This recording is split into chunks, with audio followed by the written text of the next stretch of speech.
Bismillahirrahmanirrahim. Assalamu alaikum dear students. Today we are going to learn about present perfect continuous tense. ज़मान हाल मुकम्मल जारी. ज़मान हाल मुकम्मल जारी कहाँ इस्तेमाल होता है? Present perfect continuous tense is used for an action which began in past and is still continue. Means it is still continue at the time of speaking. When you are saying the action is happening. मतलब एक काम माजी में शुरू हुआ और जिस वक्त आप बोल रहे हैं वहाँ तक जारी है, अभी ख़त्म नहीं हुआ है, तो वहाँ पे हम इस्तेमाल करते हैं प्रेजेंट परफेक्ट कंटिन्यूअस टेंस. मिसाल के तौर पे जैसे देखिए मैं 2008 से पढ़ा रहा हूँ, इसका मतलब है कि ये काम 2008 में शुरू हुआ और अभी तक जारी है. अच्छा, हाउ टू मेक सेंटेंस, जुमला कैसे बनाएंगे, स्ट्रक्चर क्या है? सबसे पहले हम सब्जेक्ट लिखेंगे. ज़्यादातर एक्टिव सेंटेंसेस सब्जेक्ट से ही शुरू होते हैं सिवाय इम्पेरेटिव के.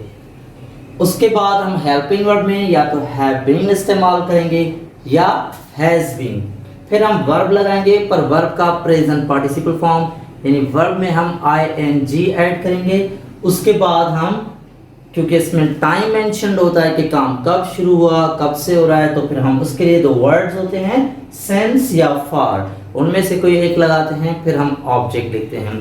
यहाँ पे मैं एक बात क्लियर कर दूं कि मैं जैसे प्रेजेंट परफेक्ट टेंस में आपको समझा चुका हूँ कि हैव कहाँ इस्तेमाल होता है और हैज़ कहाँ. अगर आई, वी, यू, दे या कोई प्लूरल सब्जेक्ट हो तो फिर हम हैव वाला हेल्पिंग वर्ब यूज़ करेंगे, मतलब हैव बीन. और अगर सब्जेक्ट में थर्ड पर्सन सिंगुलर यानी ही, शी, इट या कोई सिंगल नेम हो तो फिर हम हैज़ बीन इस्तेमाल करेंगे, हैज़ बीन वाला हेल्पिंग वर्ब इस्तेमाल करेंगे. मुझे उम्मीद है आप बात समझ गए.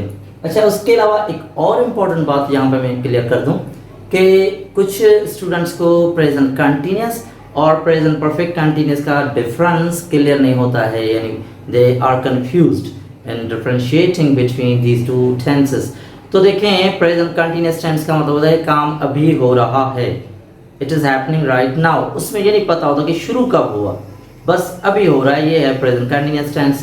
पर परफेक्ट कंटिन्यूअस टेंस में हमें ये भी आइडिया होता है कि काम अभी हो तो रहा है पर वो शुरू कब हुआ. तो ये इसका बुनियादी डिफरेंस है, you need to understand this. अच्छा, तो हम बात कर रहे थे स्ट्रक्चर की. तो देखिए एक सेंटेंस को मैं 2008 से पढ़ा रहा हूँ.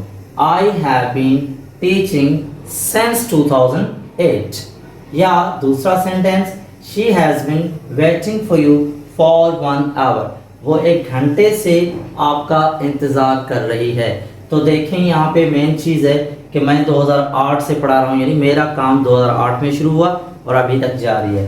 वो 1 घंटे से आपका इंतज़ार कर रही है का मतलब ये है कि उसने 1 घंटा पहले इंतज़ार शुरू किया और अभी तक वो हो रहा है, यानी उसको इंतज़ार किए हुए 1 घंटा हो चुका है और वो अभी तक इंतज़ार कर रही है.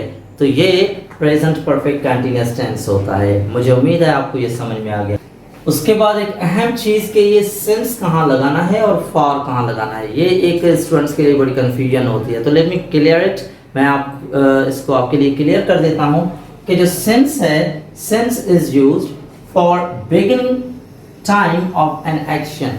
जो काम, कोई भी काम जिस वक्त शुरू होता है उस, अगर वो बिगिनिंग टाइम उसका मेंशन्ड है, यानी अगर ये सेंटेंस में है कि ये काम किस वक्त शुरू हुआ, उसका बिगिनिंग टाइम है, तो वहाँ पे हम सिंस इस्तेमाल करते हैं. मिसाल को देखें, मैं 2008 से पढ़ा रहा हूँ. I have been teaching since 2008 का मतलब ये हुआ 2008 में मेरा काम शुरू हुआ और अभी तक जारी है. तो जहाँ पे बिगिनिंग टाइम मेंशन हो वहाँ पे आप सिंस इस्तेमाल करेंगे. कुछ एग्जांपल्स को देखें जैसे मॉर्निंग, मतलब ये है कि जो अल्फाज पार्ट्स ऑफ द डे हैं, मॉर्निंग, इवनिंग, आफ्टरनून, नाइट, इन सब में सिंस लगाएंगे. मिसाल के तौर पे मैं सुबह से पढ़ा रहा हूँ. I have been teaching since morning. सुबह से बारिश हो रही है. It has been raining since morning. या फिर ईयर, जैसे यहाँ पे मैंने 2008 लिखा है, ये ईयर है, कोई भी ईयर आ जाए, 2018, 15, 16. मिसाल के तौर पे she has been doing her job since 2015. वो 2015 से अपनी जॉब कर रही है. तो जहाँ पे ईयर आ जाए वहाँ पे भी आप सिंस लगाएंगे क्योंकि वो बिगिनिंग टाइम होता है.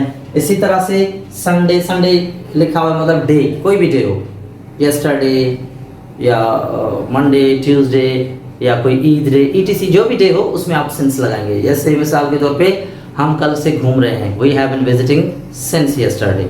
आई होप यू अंडरस्टैंड। इसी तरह से यहाँ पे लिखा है 5 o'clock, एग्जाम्पल है मतलब clock time.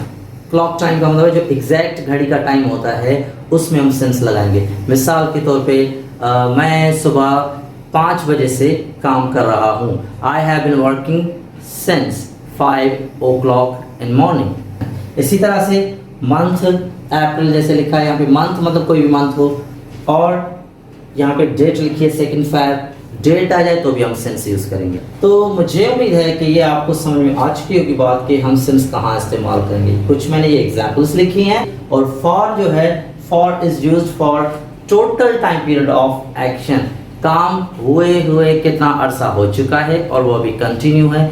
Total time period यानी आखिरी टाइम। मिसाल के तौर पे जैसे मैंने यहाँ पे लिखा था, वो 1 घंटे से आपका इंतज़ार कर रही है। She has been waiting for you for 1 hour।